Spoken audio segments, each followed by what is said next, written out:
За направата на вкусна и полезна домашна пица, най-напред ще започнем с приготвянето на тестото за платовете.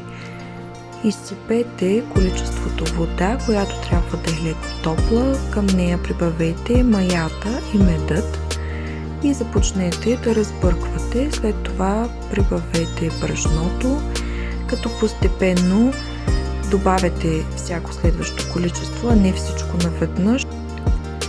Когато тестото започне да се сгъстява, прибавете солта и олиото или приготвената съответна мазнина и продължете с добавянето на брашно и месенето, като трябва да добавите пшеничните трици преди да сте умесили изцяло тестото, за да могат те да полепнат и да се смесят с останалата част от тестото.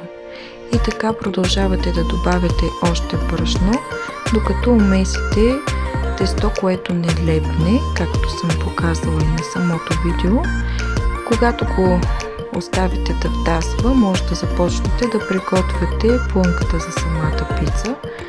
Съответно, аз съм решила да използвам само лук, гъби и тофу, както и сосът, който ще може да видите в отделно видео. Съответно, трябва да задушите лука и гъбите най-напред до пълното извиране на водата. Сосът също е готов и приготвен, а тофуто настъркано. Тестото е готово вдасало, отвоило е дори малко повече размера си и можем да започнем да го разстиламе, като аз съм подбрала тава с диаметър около 35 см. Съответно, моето тесто трябва да бъде разделено на две равни части и съответно аз ще имам получени 2 броя пици, а вие можете да направите и с по-малък диаметър, ако желаете. Трябва тестото да се премеси отново, разделяме общото количество и започваме да разстиламе и да разточваме частта, която ще използваме. Добре е да набрашнявате равномерно, за да може да се получава гладко и добро разточване на тестото. Когато сте готови и сте получили кора от долу-горе 4-5 мм дебелина, можете да я поставите в вече намазнена и приготвена тавичка, като трябва и е добре да направите хубав борд отстрани, който да е леко повдигнат.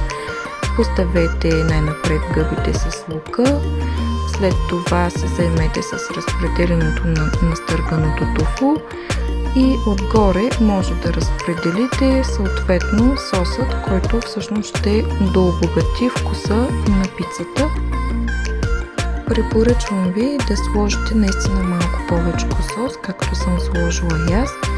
Така наистина ще имате един по-плътен, по-богат вкус, съответно и по-висока хранителна стойност.